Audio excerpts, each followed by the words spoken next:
Nous le savons, toi, moi, nous tous. Le système politique algérien n'est pas parfait. Personne ne prétend le contraire. Il y a tant à faire, tant à revoir, tant à reconstruire. Mais regardons l'histoire en face. Cela ne fait que 63 ans que nous avons recouvré notre indépendance. C'est très peu à l'échelle d'un État-nation, très peu pour bâtir une Algérie forte, pleinement souveraine, une Algérie non inféodée à l'Occident, une Algérie non dépendante de l'Orient. Le chantier est immense. Il est dur, pénible, incertain parfois, mais il est aussi exaltant. Il réclame de nous tous des sacrifices, de la volonté, de la patience, une témérité que seuls les peuples forgés dans les luttes possèdent vraiment.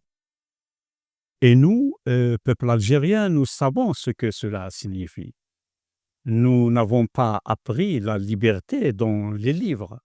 Nous l'avons gravée à la main sur la pierre, dans la douleur, dans le sang et dans les cris. Elle coule dans nos veines. Regardez ceux qui aujourd'hui prétendent nous donner des leçons. La France, par exemple. Cette grande donneuse de leçons en vitrine, elle en est à sa 5e République. Et tout indique qu'elle glissera bientôt vers une 6e, ou pire encore, vers un chaos institutionnel. C'est dire que même les vieilles démocraties ont leurs failles, leurs secousses, leurs descentes. Le chemin de la construction d'un État viable n'est pas un long fleuve tranquille. Il est sinueux, plein d'écueils, semé d'embuscades. Mais il est le chemin que nous devons emprunter, car tous les peuples aujourd'hui dignes de respect ont déjà emprunté ce chemin. Alors, pourquoi parler de tout cela maintenant, précisément en ce moment? Parce que les couteaux sont tirés de partout. Les ennemis guettent, les vautours volent en cercle. Ils n'attendent qu'un faux pas, une hésitation, un repli de notre part pour fondre sur nous, nous affaiblir, nous briser. Ils rêvent de voir le peuple algérien désuni, épuisé, démoralisé. Ils ne veulent pas notre succès, notre unité, ni notre souveraineté. Mais qu'ils sachent une chose, nous ne baisserons pas les bras, jamais. Il n'est pas dans notre nature. L'action, nous l'avons dans les gènes. L'amour de la patrie, nous l'avons dans nos veines. Nous sommes un peuple jaloux de son indépendance, de sa dignité, de sa voix.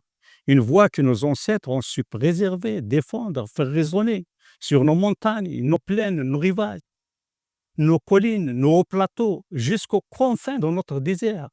Cette voix nationale, cette voix propre, libre, fière, doit rester l'unique boussole de notre avenir. Alors oui, discutons entre Algériens. Chamaillons-nous, même s'il le faut, à condition que ce soit dans nos maisons, sur nos places, dans nos rues, entre nous. Crions, argumentons, rêvons ensemble, mais refusons toute intrusion. Aucune voix étrangère n'a sa place dans notre dialogue national. Pas aujourd'hui, pas demain, pas tant que notre destin est en jeu. Si ceux qui ont des leçons à donner, qu'ils les adressent à leur peuple, à leurs gouvernants. Nous, nous avons les nôtres.